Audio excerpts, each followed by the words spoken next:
자, 오늘 말씀은요. 빛과 어둠의 권세입니다. 빛과 어둠의 권세. 우리 그 골로새서 1장 13절 말씀을 한번 찾아서 읽어보겠습니다. 골로새서 1장 13절입니다.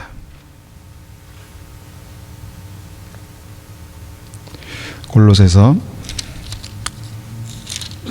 1장 13절입니다. 제가 이것을 먼저 쉬운 성경으로 읽고요. 그 다음에 개정개혁 성경으로도 한 번 더 읽겠습니다.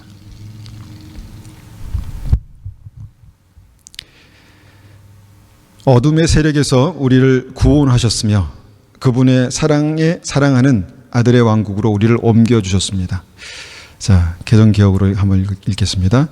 그가 우리를 흑암의 권세에서 건져내사 그의 사랑의 아들의 나라로 옮기셨으니. 자, 이 말씀은 구원의 상태를 말씀하시는 것입니다. 구원의 상태.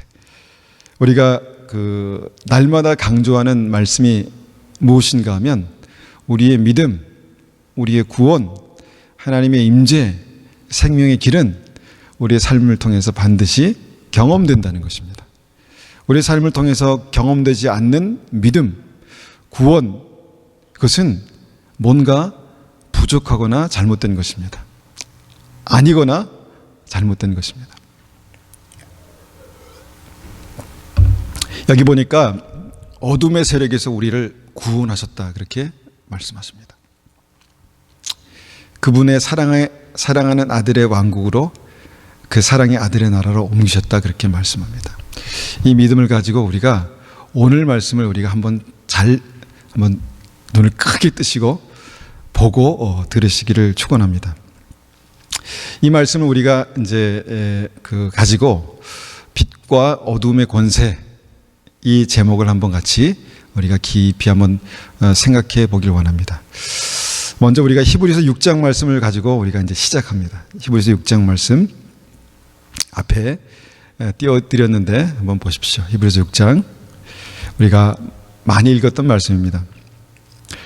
변화된 새 생활로 다시 돌아오지 못하는 사람들도 있습니다. 그들은 한때 하나님의 빛 가운데 살았고 하늘의 은사를 맛보며 성령을 경험한 사람들이었습니다. 하나님의 선한 말씀과 앞으로 올 새로운 세상의 능력도 받았습니다. 그런데 그들이 그리스도를 떠나버렸습니다. 이들을 다시 돌이킬 수 있는 방법은 없습니다. 왜냐하면 그들은 하나님의 아들을 다시 십자가에 못 박고 사람들 앞에서 욕되게 했기 때문입니다. 이 말씀을 읽을 때마다 정말 두렵고 떨림이 있는 그런 말씀입니다. 내 안에 예수님이 계시고 성령이 계셔서 내가 믿음의 길을 가는 모든 사람들이 이 말씀을 봤을 때 우리가 믿음 안에 온전히 서야 되겠다라는 그런 생각을 갖게 하는 말씀입니다. 말씀 보니까 그리스도를 알고 변화된 삶을 살았습니다.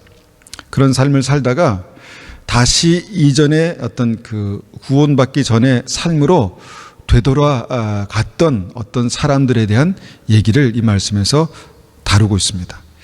죄에 빠져서 나오지 못하는 사람이 있다라고 성경은 그렇게 말씀합니다. 그들은 한때 하나님의 빛 가운데 살았고 하늘의 은사를 맛보고 성령을 경험하고 하나님의 선한 말씀과 능력을 받았던 사람이다라고 그렇게 말씀합니다.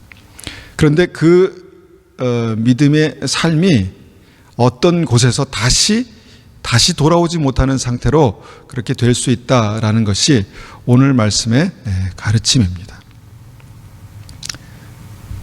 다시 돌아올 수 없는 믿음의 상태로 다시 돌아갔다라는 것이 이 말씀의 굉장히 중요한 주제죠. 그렇다면 그 이유가 뭘까요? 그 이유가 뭘까요? 6절에 그 이유가 나왔습니다. 6절에 그 이유를 이렇게 말씀합니다. 그런데 그들이 그리스도를 떠나버렸습니다. 이들을 다시 돌이킬 수 있는 방법은 없습니다. 왜냐하면 그들은 하나님의 아들을 다시 십자가에 못 박고 사람들 앞에서 욕되게 했기 때문입니다. 라고 그렇게 말씀합니다. 그럴 수 있다는 것이죠. 그들이 예수님을 떠나서 다시 돌아오지 못하는 믿음의 상태가 된 이유 두 가지가 여기에 나와 있는데, 먼저는 그들이 스스로 그리스도를 떠나버렸다라고 그렇게 말합니다. 떠날 수 있다는 것이죠. 두 번째는 예수님을 다시 십자가에 못 박고 욕되게 했다. 이전의 삶에서 우리가 예수 그리스도가 십자가에 못 박히심으로 우리가 구원받았습니다. 그런데 예수님을 다시 십자가에 못 박고 욕되게 했다라고 이 말씀은 우리에게 말씀합니다. 왜 떠나게 되었을까? 왜 떠나게 되었을까? 왜 예수님을 그들은 떠나게 되었을까? 예배가 너무 길었나? 아니면 이 예배 드리는 것이 귀찮았나? 왜 예수님을 십자가에 그들이 못 박았을까? 다시 못 박았을까? 이전에 예수 그리스도께서 우리를 위해서 십자가 못 박으셨다는 그 사실을 믿고 구원받았는데 왜 그들은 다시 예수님을 십자가에 못 박게 되었을까? 뭔가 예수님이 마음에 안 들었나? 예수님의 사랑이 뭔가 그들에게 충분치 않았나? 여러 가지 생각을 해봅니다. 왜 떠나게 되었을까요? 왜 예수님을 십자가에 못 박았을까요? 분명히 성경은 그럴 수 있다고 말씀하는데 어떤 교리를 떠나서 이 성경을 보면 분명히 그럴 수 있다고 말씀하는데 왜 그랬냐는 것입니다. 왜 그렇게 됐냐는 것입니다. 베드로후서 2장에 그 실마리가 되는 말씀이 있습니다. 베드로후서 2장 말씀 보니까 2장 20절에 이렇게 말씀합니다. 우리 구주 예수 그리스도를 알고 세상의 죄악에서 해방된 사람이 다시 그 악한 생활로 되돌아가 세상 죄에 끌려다닌다면 그 상태는 이전보다 훨씬 더 나쁠 것입니다 라고 말씀합니다. 이것 때문에 이전보다 훨씬 더 나쁜 그 상태로 갔구나. 그가 악한 생활로 되돌아가서 세상 죄에 끌려갔구나 라고 성경은 말씀합니다. 21절에 보니까 차라리 바른 길을 모르는 게 더 낫지 않겠습니까? 이것은 반어법이겠죠. 차라리 몰랐으면 더 나았을 걸, 이게 아니라 왜 그랬을까? 그렇게 되면 안 되는데 라는 그런 이 애절한 마음을 여기에 이렇게 표현한 것이죠. 차라리 바른 길을 모르는 게 낫지 않겠습니까? 바른 길을 알면서도 자신들이 받은 거룩한 가르침을 내팽개쳐 버린다면 오히려 그 길을 알지 못하는 편이 낫습니다. 개는 토한 것을 다시 먹고 돼지는 씻은 후에 다시 진흙탕에 뒹군다라는 속담이 그들에게 들어맞는 것입니다. 왜 떠나게 되었나요? 왜 떠나게 되었나요? 예수님을 왜 떠나게 되었나요? 예수님이 길과 진리요 생명이다, 구원이다 그렇게 말했는데 왜 떠나게 되었나요? 어떻게 예수님을 십자가에 못 박았나요? 이 말씀 보니까 세상 죄에 끌려다녔다는 것입니다. 세상의 죄에 끌려다녔다는 것입니다. 끌려다녀 보신 경험이 있으십니까? 끌려다니는 것이 무엇인지 이렇게 확 오십니까? 그렇게 됐다는 것입니다. 예수 그리스도를 알고 세상의 죄악에서 해방된 사람이 죄에 끌려다니면서 죄가 이끄는 대로 가다 보니까 그 이전보다 더 나쁜 상태로 되돌아갔다. 차라리 진리의 길, 생명의 길을 몰랐으면 더 나았을 뻔했던 그 상태로 되돌아갔다라고 그렇게 성경은 말씀하고 있는 것입니다. 교리가 아니라 성경은 이것은 마치 개가 토한 것을 다시 먹고, 우리 개도 토한 것을 다시 먹더라고요. 우리는 먹지 않죠. 더러워, 냄새 나는 거 왁 토한 다음에 그걸 다시 먹는다고 생각해 보십시오. 돼지가 씻은 후에 다시 진흙탕에, 물론 그럴 수 있습니다. 돼지니까. 그런데 우리 아이가 만약에 그런다면 어떻겠습니까?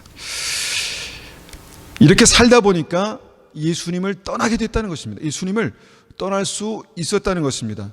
이렇게 살다 보니까 나도 모르게 예수님을 십자가에 다시 못 박았다는 것입니다. 그러니까 다시 못 박고 떠나다 보니까 다시는 돌아올 수 없는 믿음으로 다시 돌아올 수 없는 그 자리까지 갈 수 있었다는 것이 이 오늘 말씀입니다. 이 말씀이니까 그죠? 충격적인 사실입니다. 그죠? 말씀이기 때문에, 제가 말씀을 읽고 설교한 게 아니라 그냥 말씀이기 때문에 충격적인 사실입니다. 저는 이 말씀을 읽을 때마다 또 전할 때마다 두렵고 떨림이 있습니다. 그러면 무엇이 문제인가 그러면 무엇이 문제입니까? 무엇이 문제입니까? 그 삶 속에요, 그 반복되는 죄가 있습니다. 삶 속에 회개되지 않고 반복되는 죄가 있다는 것입니다. 근데 우리가 그냥 복잡하게 생각하지 않더라도 바로 그 죄가 원인입니다. 세상을 따라, 세상 죄를 따라서 세상 죄가 이끄는 대로 끌려다녔다. 그 죄가 원인인 것이죠. 그래서 성경은 이 죄를 더러운 죄라고 그렇게 말합니다. 더러운 죄. 더러운 죄. 이 세상 더러운 죄. 믿는 우리에게 주신 은혜는요, 이 더러운 죄를 날마다 깨끗게 하신다는 것입니다. 주님의 보혈이 능력입니다. 주의 보혈 능력이 있도다. 그의 피 믿으오.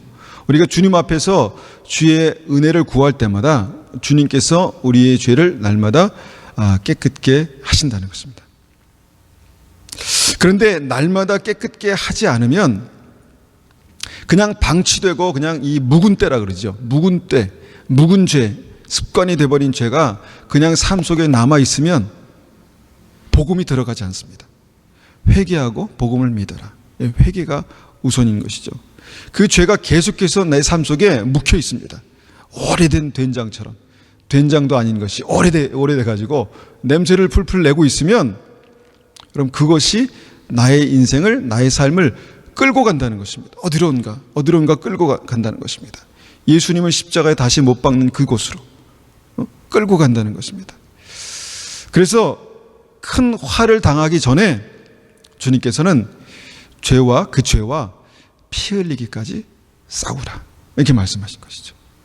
죄와 피 흘리기까지 싸우라. 이것이 믿음의 삶입니다. 이게 믿음의 삶입니다. 그러니까 힘든 것이죠. 피 흘리기까지 한번 싸워보셨습니까? 어릴 때 저는 그래 봤나? 한 번 그래 봤는 것 같아요. 여러분, 피 흘리기까지 막 싸우면요, 피를 흘리면 피를 보면 힘듭니다. 그렇죠? 막 힘든 것이죠. 피 흘리기까지 싸우라. 우리가 이제 믿음 생활을 하면서 예수님을 믿으면 그 순간부터 영혼이 깨끗게 하셨다라고 그렇게 알고 있습니다. 믿습니다. 근데 여기에는 약간의 오해가 있습니다. 주님께서 이미 완전하게 깨끗게 하셨다라고 그렇게 말씀합니다. 맞습니다. 그렇게 깨끗게 하셨습니다. 그런데 깨끗게 하셨는데 앞에 있는 말씀들은 우리가 어떻게 이해해야 하는 것입니까? 깨끗게 하셨는데. 여러분, 우리가 성경을 읽다 보면 우리가 가지고 있는 어떤 신학이 맞지 않는 것을 보게 됩니다. 신앙생활 오래 하다 보면 내가 들은 말씀, 내가 공부했던 말씀들이 나에게 어떤 신학이 됩니다. 하나님을 이해할 수 있는 어떤 신학이 되는 것이죠. 그런데 그 신학이 성경의 모순이 됩니다. 오류가 생깁니다. 그러면 우리가 절대적인 것이 무엇인가, 절대적인 것이 신학인가 성경인가 라는 고민을 했을 때 절대적인 진리는 성경이지 신학이 아닌 것입니다. 왜냐하면 신학은 교단마다 다 다를 수 있습니다. 교단마다. 그러면 우리가 복잡하게 한꺼번에 성경을 창세기부터 계시록까지 관통해서 하나로 이해할 수 있을 때가 오기 전까지는 하나하나 그때 주시는 말씀들을 붙드는 것입니다. 근데 그 말씀에서 우리가 다시 돌아갈 수 있다. 그렇게 말씀하셨어요. 다시 올 수 없는 그 자리까지 세상 죄를 붙들고 가다 보니까 다시 돌아올 수 없는 그 자리까지 갈 수 있다.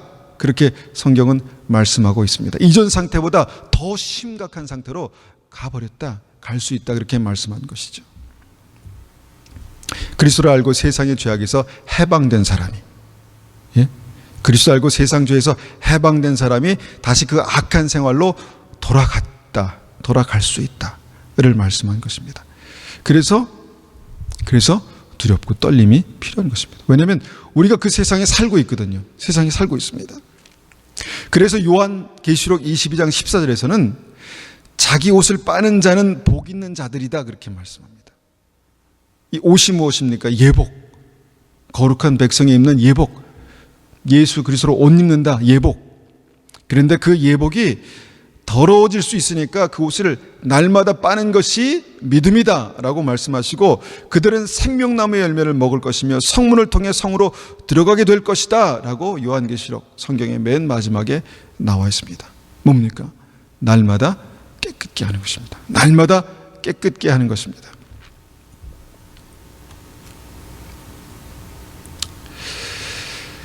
우리가 이미 입고 있는, 이 예복을 입고 있는 사람들도, 이미 예복을 입고 있는 사람들도 날마다 우리의 예복을 깨끗게 하시는 하나님의 은혜를 우리가 취하지 않으면 더러워집니다. 묵은 때, 찌든 때. 그것이 우리의 삶을 다시 예수님의 십자가에 못 박는 그 자리까지 끌고 갈 수 있다라는 것이 성경의 가르침입니다. 그 이후에는, 그 핵심적인 이유에는 이 더러운 죄가 있다는 것입니다. 더러움. 여러분, 더러운 것을 한번 상상해 본다면, 좀 이제 이 상상력을 우리가 동원해서 말씀을 더 깊이 이해하기 위해서 가장 더러운 것을 한번 생각해 보십시오. 예배 시간에 죄송하지만 가장 더러운 것, 가장 더러운 것 뭡니까? 이 서울에서 이렇게 옛날에 다녔던 기억을 찾아보면 가장 더럽게 느꼈던 것은 이 술 먹고 토한 그 화장실에 들어간 것이 제일 더러웠던 경험인 것 같아요. 죄송합니다. 가장 더러운 것. 근데 이 더러운 것, 우리가 제가 한 가지 이제 예를 이제 들기 위해서 제가 더러운 것이 뭘까를 생각해 봤는데, 배설물이더라고요. 배설물. 예? 배설물. 성경의 용어를 쓰겠습니다. 배설물. 여러분, 이 더러운 것을 좋아하는 사람은 한 사람도 없습니다. 그죠? 더러운 것을 좋아하는 사람이 있습니까? 정신 나간 사람 외에는 더러운 것을 좋아하는 사람은 없습니다. 그런데 이 배설물을 생각해 보니까 그 구역질나게 더러운 배설물을 우리 몸 안에 담고 있었습니다. 냄새나고 더럽고, 이거나 마찬가지. 냄새나고 더럽고 역겹고 그것을 우리의 몸 안에 담고 있었다는 것입니다. 그런데 몸 안에 담고 있었을 때는 더럽다는 생각을 조금도 못했습니다.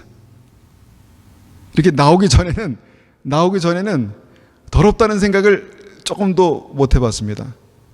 담고 계신 여러분 어떻습니까? 더럽다고 생각해 보셨습니까? 지금 내 안에 여기 있는 게 어우 더러워, 그런 생각 해보셨어요?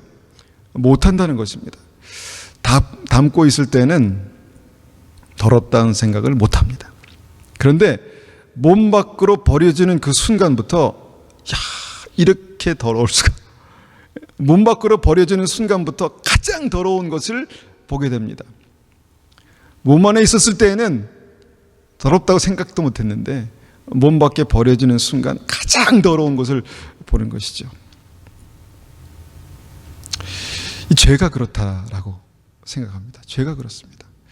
몸 안에 있을 때에는 우리의 삶의 일부처럼, 그냥 내가 가끔 내 마음을 위로할 때 그냥 썼던 삶의 일부처럼 그렇게 있습니다. 그런데 이게 몸 안에 나오면, 몸 밖으로 나오면 가장 세상에 가장 더러운 것이 되는 것입니다. 여러분, 이 배설물을 생각하면 원래는 우리가 다 좋아서 취한 것이잖아요. 배설물 자체를 우리가 좋아서는 하지 않았지만, 원래 우리가 좋아하던 아침에 뭐 잡수시고 오셨어요? 뭐 드시고 오셨습니까? 맛있는 음식 드시고 오셨잖아요. 맛있는 건 아닐지라도 하여튼 내가 좋아하는 음식을 먹었습니다. 배설물의 시작이 내가 좋아하는 것이었다는 것입니다. 내가 좋아하는 것, 호감을 갖게 하고 뭔가 이것을 먹으면 건강해지겠구나라고 했던 것들이 결국은 배설물이 된 것입니다. 죄도 비슷한 속성이 있는 것 같습니다.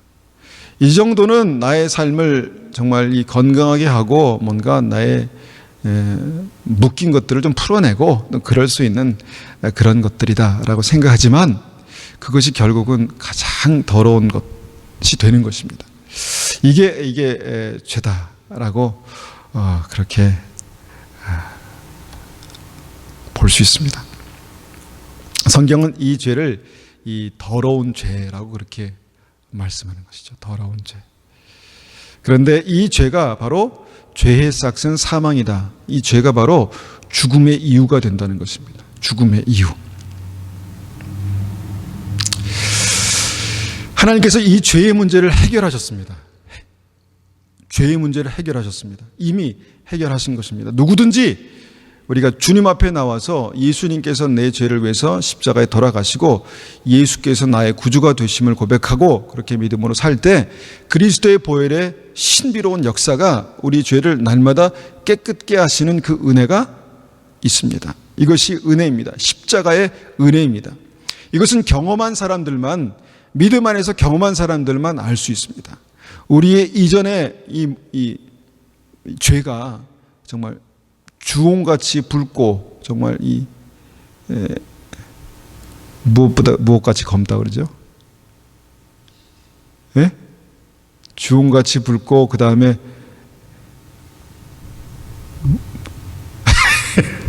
죄송합니다. 지난주에 이어서 하여튼 우리의 죄가 시커멓고 아주 그냥 짙을지라도 흰 눈과 같이 하시는 것이 주님의 신비한 역사입니다. 신비한 역사. 보니까 저의 삶이 그랬고 모든 주님 앞에 나오는 분들의 삶이 그렇습니다. 우리가 우리의 삶을 다 알지 못하지만 우리가 주님 앞에 나오면 주님께서 이 모든 죄들을 깨끗게 하시는 그런 은혜가 있습니다. 이것이 바로 우리의 죽음을 제거하는 그런 과정입니다. 죽음의 과정을, 죽음을 제거하는 것입니다. 깨끗게 하시는 그 은혜 가운데. 그런데 여기서 우리가 한 가지 생각해 볼 문제는 그 더러움이 반복된다는 것입니다. 그 더러움이 반복된다는 것입니다. 날마다 회개했는데 또 반복되고, 회개했는데 반복되고, 그러니까 닦았는데 깨끗게 했는데 또 더러워지고, 닦았는데 또 더러워지고. 그래서 마치 이것이 그냥 당연한 것처럼 여겨집니다. 믿는 것은 그냥 더러워질 수 있고 더러운 것을 또 그리스도의 보혈로 깨끗게 할 수 있기 때문에 또 더러워질 수 있고 또 씻으면 되지 뭐. 더러워져서 또 씻으면 되지. 뭔가 이런 모순에 빠져 있습니다. 크리스천들이 이런 모순에 빠져 있습니다. 주님께서 그리스도의 보혈로 우리를 깨끗게 하실 수 있기 때문에 더러움에 대해서 굉장히 자유합니다. 깨끗게 하시니까. 또 깨끗게 하시니까. 그런데 앞에 지금 우리가 읽었던 말씀은 무엇입니까? 이것을 그냥 그대로 방치했더니 그것이 그의 인생을 주님을 다시 십자가에 못 박는 그 자리로 이끌어 갔다는 것입니다. 다시 돌아올 수 없는 자리까지 이끌어 갔다는 것입니다. 더러움이 반복되는 것, 이것을 어떻게 해결할 수 있을까요? 더러움이 반복되는데 이것을 어떻게 근본적으로 해결할 수 있을까요? 혹시 아십니까? 회개했는데 또 더러워지고, 깨끗게 됐는데 또 더러워지고. 참 우리가 연약합니다. 그죠? 우리가 연약합니다. 이 오라 나는 곤고한 자로다. 사도 바울이 오직 했으면 그렇게 고백했겠습니까? 이 사망의 몸에서, 이 죽일 몸에서 누가 나를 건져내랴. 오직하면 이렇게 고백했습니까? 그러니까 그런 고민들이 사도 바울에게 있었고, 사도 바울에게도 있었고, 저에게도 우리 여기 계신 분들에게도 있다는 것입니다. 깨끗게 하면 또 더러워지고, 깨끗하면 또 더러워지고. 근본적인 어떤 이 해결책이 없을까요? 근본적인 해결책.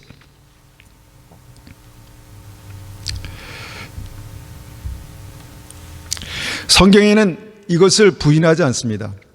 예수 그리스도로 말미암아 예복을 입은 사람들도 믿음을 가진 이후에 그 예복을 날마다 깨끗게 하는 자가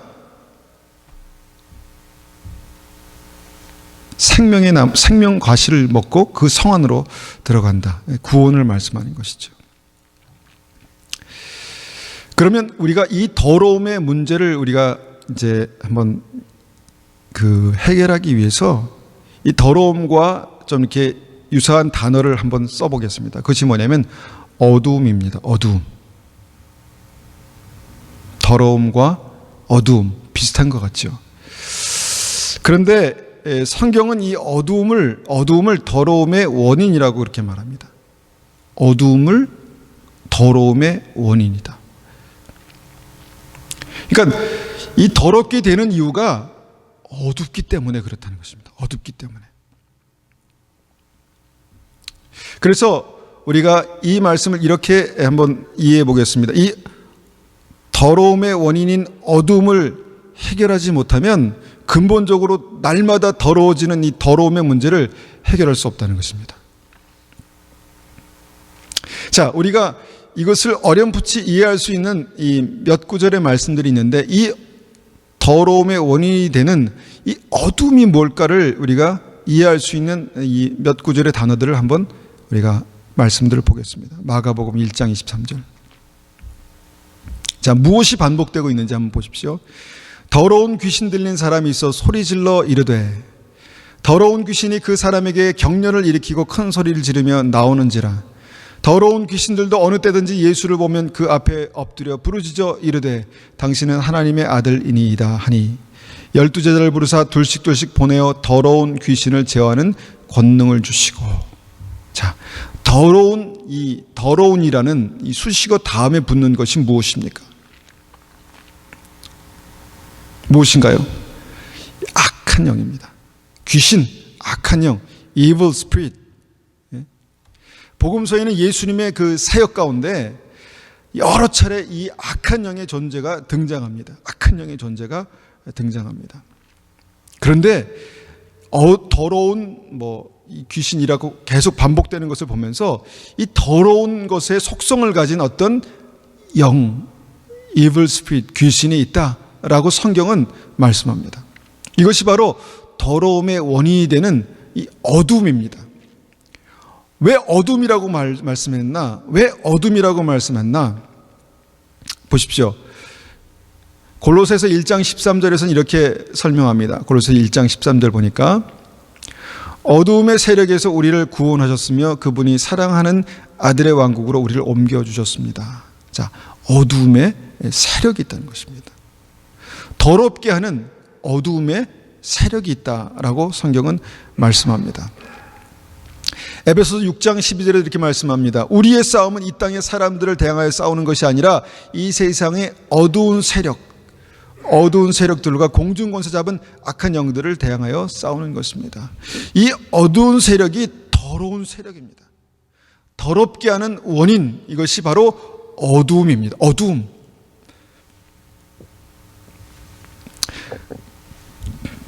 죄송합니다. 더러움을 깨끗게 하여도 날마다 쉽게 더러워지는 이유가 바로 이 어두움이 있기 때문입니다. 어두움. 여러분, 이 어두움의 문제를 해결하지 못하면요, 더러움을 아무리 깨끗게 할지라도 또 더러워지는 것을 보게 됩니다. 왜냐하면 이 원인의 문제가 해결되지 않았기 때문에 그렇습니다. 이 더러움이 뭔가, 말도 더러워질 수 있고요, 생각도 더러워질 수 있고요, 행동도 더러워질 수 있고요. 죄가 그렇습니다. 그런데 이것이 어느 순간 우리의 삶 속에서 뭔가 없어지는 것들을 경험하게 됩니다.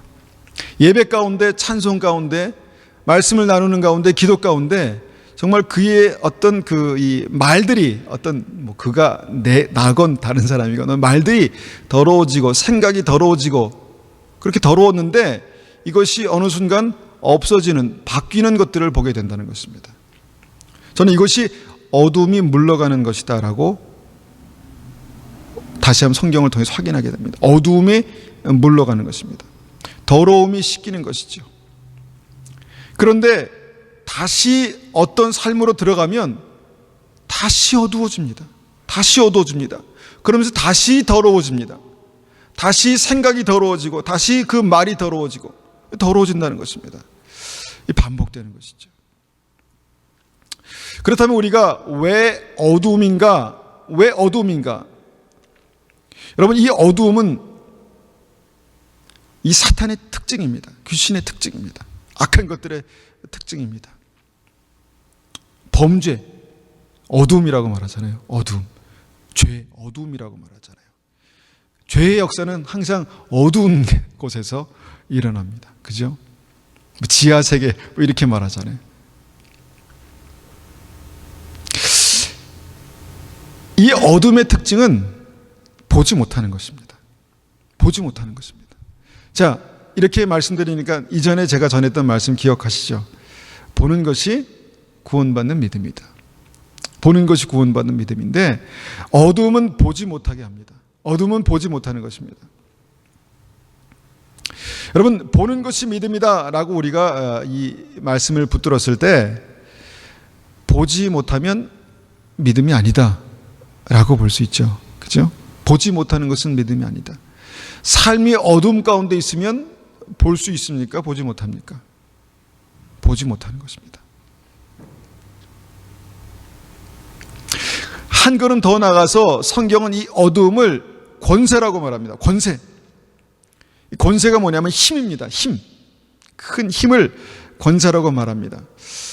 더러움을 권세라고 말하지 않습니다. 그죠? 더러운 권세 뭐 이런 게 있습니까? 없습니다. 근데 어두움의, 흑암의 권세라고 말합니다. 힘이 있다는 것이죠.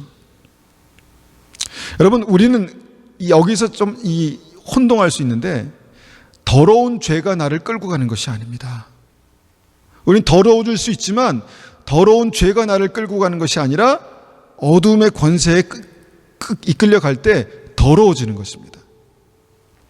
근본적인 이 차이를 우리가 미세한 차이지만 이해하지 못하면 참 늘 반복되는 것을 어떻게 피할 길이 없습니다. 어두움에 힘이 있습니다. 어둠의 권세가 있습니다. 그래서 이 에베소 6장 말씀에서는 어둠의 공중 권세 잡은 자 그렇게 말합니다. 어떤 공중의 권세를 잡았는데 어둡다는 것입니다. 어두움의 공중 권세를 잡은 자가 우리를 이끌 때 더러움에 빠지는 것입니다. 더러움이 생기는 것입니다. 그래서 우리는 예수님의 보혈로 주님 예배 가운데 우리가 나와서 주님을 찬양하고 하면 주님께서 보혈로 우리를 깨끗게 하십니다. 그런데 이 어둠의 권세를 우리가 근본적으로 해결하지 못하면 다시 이 어둠에 끌려서 더러운 가운데 가게 되는 것입니다. 더러움 가운데 가게 되는 것입니다. 그래서 이 더러움의 문제를 해결하기 위해서는 근본적으로 이 어둠의 문제를 해결하는 것이 굉장히 중요하다는 것이죠. 여러분, 이 어두움의 권세라 그랬잖아요. 죄는 회개하고 깨끗함을 받을 수 있지만 이 어둠의 권세는 내가 스스로 이길 수가 없습니다. 스스로. 내 힘으로 내가 하지 말아야지, 내가 죄 짓지 말아야지, 내가 그렇게 살지 말아야지 결단합니다. 근데 됩니까? 그렇게 되지 않습니다. 내가 이렇게 말하지 말아야지 됩니까? 안 됩니다. 이 힘이 있다는 것이죠. 내 힘으로 이길 수 없는 이것을 내가 내 스스로 이기려고 할 때 어떤 것이 생기냐면 다시 토한 것을 다시 집어먹게 되는 것이죠. 토한 것을 집어먹게 됩니다. 더럽다는 건 알죠.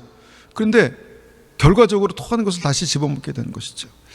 그리고 나서는 어떤 결과가 나타나냐면 사단은 이것을 너의 연약함의 문제야 라고 말합니다. 네가 연약하기 때문에. 연약함의 문제야. 너는 그 정도밖에 안 돼. 정죄하는 것이죠. 계속해서 그런 그 일들이 반복되는 것입니다. 여러분, 이것은 나의 연약함의 문제, 연약하지만 연약함의 문제는 아닙니다. 연약함의 문제가 아닙니다. 이것은 사단이 나의 문제라고 속이지만 나의 문제가, 내가 해결할 수 있는 내 문제가 아닙니다. 사단은 우리 스스로 강한 결단력, 의지가 부족해서 죄 가운데 산다고 믿게 합니다. 그런데 근본적으로 잘 살펴보면 그 문제가 아니라는 것입니다. 우리는 원래부터 스스로 이 어두움의 세력, 그러니까 죄는 짓지만 어둠의 세력을 이길 힘이 우리에게는 없습니다. 그래서 계속해서 그런 어떤 반복되는 삶 속에서 정죄감을 심어주고 스스로 포기하게 만듭니다. 스스로 포기하게 만듭니다. 이거는 도저히 불가능해. 도저히 안 돼. 그렇게 되는 것이죠. 내가 해결할 수 있는 문제가 아닙니다. 이것은 내 연약함의 문제가 아니라 우리가 강조하고 말씀을 나누고 있는 바로 이 믿음의 문제입니다. 믿음의 역사, 믿음의 비밀입니다. 우리는 다 연약한 질그릇들입니다. 우리는 다 연약한 질그릇입니다. 어둠의 권세를 스스로의 힘으로 내 의지로는 절대로 이길 수 없습니다. 그렇기 때문에 날마다 더러움 가운데 반복되는 것입니다. 반복되는 것입니다. 그러면 이 어둠의 문제를 어떻게 해결할 수 있을까요? 이 어둠의 문제를 어떻게 해결합니까? 근본적인 문제가 더러움의 문제가 아니라 근본적인 문제가 어둠의 문제라면 이 어둠의 문제를 어떻게 해결할 수 있을까요? 다음 말씀 보겠습니다. 요한일서 1장 5절. 여기서부터 우리가 이전에 나눴던 이해할 수 있는 말씀으로 들어갑니다. 1장 5절 보니까 우리가 그에게서 듣고 너희에게 전하는 소식은 이것이니 곧 하나님은 빛이시니 빛이시라. 그에게는 어둠이 조금도 없으시다는 것이니라. 아주 단순한 원리입니다. 아주 단순합니다. 하나님은 빛이시라. 예배 가운데 나올 때 왜 생각이 바뀌시는지 아십니까? 주님의 임재 가운데 나올 때 왜 마음이 풀어지는지 아십니까? 하나님이 빛이시기 때문에. 하나님이 빛이시기 때문에 내 마음이 녹아내리고 내 마음의 생각이 바뀌고 내 의지가 주님 앞에 복종하게 되고, 하나님은 빛이시기 때문에 어둠이 물러간다는 것입니다. 하나님은 빛이시라. 아시죠? 아시죠? 그럼 한번 우리가 고백해 보겠습니다. 하나님은 빛이시라. 네, 그렇게 다시 하나님은 빛이시라. 시작. 하나님은 빛이시라. 네, 하나님은 빛이시라. 하나님은 빛이십니다. 하나님은 빛이십니다. 빛 가운데 나올 때 어둠은 물러가게 됩니다. 어둠은 빛 가운데 나올 때 반드시 물러갑니다. 그래서 우리가 주님의 이름으로 모이는 예배, 찬송, 기도, 주일 예배, 목요 가정 예배, 금요 예배, 화요일 날 중보 예배, 다 새벽 예배, 이게 다 중요한 것입니다. 그러니까 빛 가운데 나올 때 어둠은 물러가는 것이죠. 두세 사람이 내 이름으로 모인 곳에 나도 함께 하겠다. 빛이신 주님께서 함께 하시는 곳이 바로 우리가 모인 곳입니다. 주님의 이름으로 모인 곳입니다. 그때 어둠이 물러가는 빛의 역사가 일어나는 것입니다. 그래서 내 생각이 바뀌고 내 마음이 다시 한번 어떤 확신을 얻게 되고 그렇게 되는 것이죠. 빛이신 주님께서 나를 비추시기 때문에 어둠이 물러가는 것입니다. 여러분, 그러면 이 어둠이 물러갈 때 여러분 그 어둠이 뭐라고 생각하십니까? 그 어둠의 어떤 이 정체, 우리가 근본적으로 어둠은 악한 영, 귀신, 더러운 것이라고 우리가 이제 말씀을 통해서 봤는데 그 어둠의 이 악한 영의 정체들이 있습니다. 그게 뭐냐면 그것이 역사할 때 이 정서적, 정신적인 어둠으로 나타납니다. 정서적, 정신적. 뭔지 아시죠? 분노. 참을 수 없는 분노. 그 다음에 우울증. 물론 의학적으로 이것을 이해할 수 있지만 이 우울증도 어둠입니다. 어둠. 자포자기. 자포자기. 이게 어둠입니다. 어둠의 역사의 증거입니다. 어둠. 신세한탄. 어둠입니다. 어둠입니다.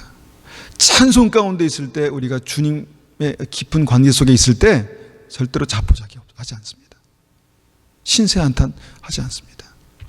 우울하지 않습니다. 그러니까 이 어둠에 어떤 묶여 있을 때, 어둠 가운데 우리가 있을 때 정서적인 부분, 정신적인 부분에 이 어둠이 그렇게 나타나는 것이죠. 여러분, 관계에 어둠이 있습니다. 관계도 어둠이 있어요. 미워하는 것, 어둠입니다. 사단의 역사입니다. 미움은 사단의 역사입니다. 원수 맺는 거, 원수를 사랑하라고 주님 말씀하셨는데 원수가 됩니다. 조금만 나에게 불편하게 하고 조금만 나에게 불리하게 하면 원수가 되는 것입니다. 어두움입니다. 이 관계의 어두움. 사건 사고에 보면 어두움이 있습니다. 물론 고난 가운데 우리를 훈련하시는 주님의 역사가 있지만 어떤 사건이나 사고를 보면 그 결과적으로 그것이 감사나 하나님께 영광이나 주님의 인도하심을 이해하는 게 아니라 뭔가 그 삶이 망가지는 이유가 되는 그런 어둠의 역사가 있다는 것입니다. 미래에 대한 어둠, 미래가 보이지 않습니다. 소망이 없습니다. 이렇게 사는 거지 이렇게 사는 거지. 여러분, 이게 정상이 아닙니다. 이게 어두움입니다. 어두움. 이 어두움에 방치하면 더러움이 생기게 되는 것입니다. 어두움에 우리의 생각을 방치하게 되면 죄가 되는 것입니다. 더러움이 생기는 것입니다. 여러분, 이 모든 것이 어두움이라면 빛이신 주님께 나오면 어둠이 물러간다니까요. 빛이신 주님께 나오면 여러분, 우울증도 치료가 됩니다. 빛이신 주님께 나오면 미운 사람도 용서하게 됩니다. 빛이신 주님께 나오면 하나님의 형통케 하시는 역사가 나타납니다. 고난을 지나가도 하나님의 생명의 길을 가고 있다는 확신을 갖게 된다는 것입니다.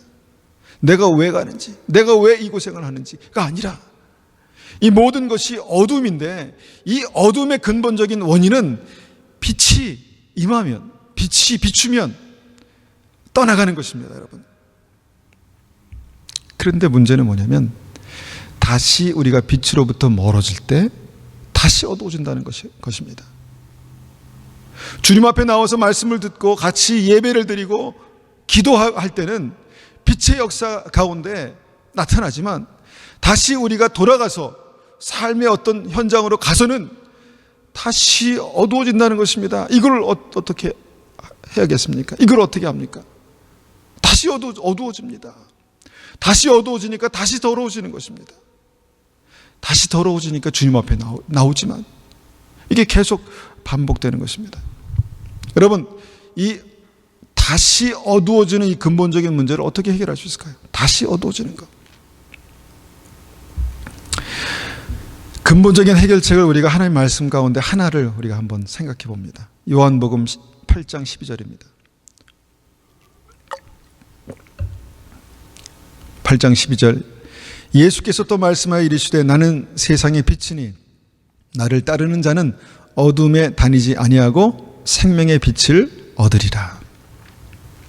여러분, 우리가 이해하는 바대로 빛 가운데 나오면 어둠은 역사하지 못합니다. 이곳에 빛이 있으면, 하나님의 임재가 있으면, 빛 가운데 나오면 어둠은 역사하지 못합니다. 예수님은 세상을 비추는, 어둠을 비추는 빛이시기 때문에 그렇습니다. 그런데 더 나아가서 이 말씀을 보니까 예수님을 따르는 자들에게 생명의 빛을 얻게 하신다, 그렇게 말씀합니다. 이게 바로 예수님께서 우리 안에 오시는 것입니다. 예수님께서 우리 안에 거하시는 것입니다. 빛이신 예수님께서 그냥 예배 자리에 주님의 임재 가운데 내가 있는 것으로 끝나는 것이 아니라 그분이 빛 되신 주님께서 내 안에 빛으로 오시는 것입니다. 내 안에 빛으로 거하시는 것입니다. 근데 누구에게 그 생명의 빛을 얻게 하신다고 말씀하십니까? 누구에게? 예수님을 따르는 자에게. 예수님을 따르는 자는 생명의 빛을 얻는다 말씀합니다. 너무 많은 것을 얘기하지 않나 생각하는데 어떻게 예수님을 따를 수 있습니까? 예수님을 따르면 생명의 빛을 얻는다고 말씀하셨는데 어떻게 예수님을 따릅니까? 성경이 다 통하는 거예요. 마태복음 16장 24절 이렇게 말씀합니다. 이에 예수께서 제자들에게 이르시되 누구든지 나를 따라오려거든 자기를 부인하고 자기 십자가를 지고 나를 따를 것이니라. 이때 이 말씀이 필요한 것입니다. 어떻게 생명의 빛을 얻을 수 있을까? 예수님을 따를 때 생명의 빛을 얻는다고 말씀하시는구나. 어떻게 예수님을 따를 수 있을까? 두 가지를 말씀하시죠. 자기를 부인하고 자기 십자가를 지고. 자기를 부인하고 자기 십자가를 질 때 주님을 따른다. 그러니까 몇 가지만 알면, 몇 가지만 우리의 삶에 실제가 되면요, 생명의 빛을 얻고 어둠을 이길 수 있다는 것입니다. 자, 어떻게 주님을 따른다고요? 자기를 부인하고 자기 십자가를 지고. 이전에 많이 나눴던 말씀이기 때문에 더 이상 부연 설명해서 길게 말씀하지 않겠습니다. 왜 내 삶이, 왜 내 생각대로 돼야 된다고 생각하십니까? 내 삶이 내가 생각한 대로 돼야 합니까? 아닐 수도 있잖아요. 내 삶이 왜 내가 계획한 대로 돼야 된다고 생각하십니까? 항상 내가 생각하는 것이 옳다고 생각하십니까? 그렇지 않습니다. 자기를 부인하라는 것입니다. 하나님께서 그러면 뭐라고 말씀하시나? 주님께서 내 인생에 대해서, 내가 가는 이 생명의 길에 대해서 뭐라고 말씀하시나를 우리가 들어야 되는 것이지, 내가 가지고 있는 옳다고 생각하는 그 고정관념, 그 내 생각대로 내 삶이 되어야 하니까 항상 주님을 따를 수가 없는 것입니다. 그러니까 자기를 부인할 때 주님을 따를 수 있는 것이죠. 왜 주님 절로 가시지? 분명히 여긴데, 내가 봤을 때 이 길이 맞는데 왜 주님은 자꾸 이 길로 가라고 하시지? 갈 수 없는 것입니다. 자기를 부인할 수 없기 때문에. 그러니까 부인할 수 없으니까 어떻게 합니까? 너 일로 와봐. 그래서 주님께서 십자가에 못 박으시는 것입니다. 다시는 부인하지 못하게 못 박으시는 것입니다. 예수 그리스도와 함께 십자가에 못 박혔나니, 그래서 예수님과 함께 죽을 때 주님께서 우리 안에 사시는 것이 바로 주님을 따르는 방법입니다. 왜냐하면 내가 살아있으면 안 따르니까. 다시 주님을 따를 때 생명의 빛을 얻는다. 주님을 따를 때 내 안에 주님께서 항상 거하신다. 그러면 내 안에 주님께서 항상 거하시면 그 어둠의 역사는 반드시 끊어집니다. 여러분, 빛이 있는데 어둠이 여기까지 올 수 있습니까? 없습니다. 빛이 강하면 강할수록 어둠은 저 멀리 물러가게 되는 것입니다. 빛이 강하면 강할수록 어둠은 숨는 것입니다. 여러분, 근본적인 해결책은 빛 가운데 나올 뿐만 아니라 그 빛을 얻는 것입니다. 그 빛을 내 안에 소유하는 것입니다. 여러분, 이것이 굉장히 단순한 진리지만, 여러분, 이 진리가 실제로 내 믿음이 되지 않기 때문에 항상 이 다람쥐 쳇바퀴 돌아가는 것처럼 삶이 반복되는 것입니다. 더럽고 어둡고, 어두우니까 더러워지고, 또 회개하고, 또 더러워지고, 또 회개하고, 삶은 계속 어둡고, 잠깐 빛이 비추나 했더니 다시 어둠으로 들어가고. 여러분, 이것이 믿음의 삶 속에 언젠가는 끊어져야 하지 않겠습니까? 끊어져야 합니다. 이거 진짜 믿음입니다. 이 다람쥐 쳇바퀴 돌아가는 것이 언젠간 끊어지는 것이 이게 믿음이라는 것이죠. 여러분, 한번 주님께서 우리 안에 거하시는 것이 실제가 되면 점점 그것이, 믿음은 우리 안에 계신 주님 보는 것이라고 말씀드렸잖아요. 우리 안에 계신 주님을 날마다 확인하는 것이 믿음이라면, 우리 안에 빛 가운데 계신 주님, 내가 나를 부인하고 주님께서 우리에게 주신 그 자기 십자가를 지고 주님을 따르는 그 과정 속에 내 안에 빛으로 거하시는 주님을 발견하는 것이 믿음입니다. 여러분, 내 스스로가 자기 확신 속에서 나는 빛이야, 나는 내 안에 빛이 있어, 그런다고 안 되더라고요. 그런다고 되는 게 아니더라고요. 주님께서 너는 세상의 빛이다 말씀하셔야 빛이더라고요. 마태복음 5장 14절 보니까, 너는 세상의 빛이라 산 위에 있는 동네가 숨기지 못할 것이요 라고 말씀하시는 믿음이 실제가 될 때, 너는 세상의 빛이구나, 너는 세상의 빛이야, 우리의 이 말씀이 우리의 미래형이 될 수 있지만 우리의 현재형, 실제가 될 때 우리가 빛이 되는 것입니다. 빛의 역사가 나타나는 것입니다. 여러분, 어두움에는 힘이 있습니다. 우리를 더럽게 하는, 그래서 주님으로부터 멀리 가게 하는 그 어두움의 권세가 있습니다. 이 권세는 우리 힘으로 절대 이길 수가 없습니다. 그렇지만 하나님은 빛이시라. 우리 안에 함께 하시는 주님은, 하나님은 빛이십니다. 그리고 주님을 따르는 자에게 생명의 빛으로 거하시는 분이 주님이십니다. 그리고 이것이 믿음입니다. 그래서 어둠의 권세를 이기는 유일한 방법은 생명의 빛이신 예수님께서 우리 안에 거하시도록, 그분과 함께 있음을 확인하고, 그분을 초청하고, 그분과 동행하고, 기도하고, 무엇이 하나님께서 기뻐하시는 삶인가를 고민하고, 그렇게 할 때 우리 삶에 있는 모든 어둠의 문제들, 아까 말했잖아요. 정서적인 거, 관계적인 거, 그 다음에 삶의 어떤 부분에 대한 거, 그 다음에 미래에 대한 거, 이런 모든 어두움은 반드시 물러갑니다. 반드시. 이것을 경험하는 것이 믿음의 실제입니다. 믿음입니다.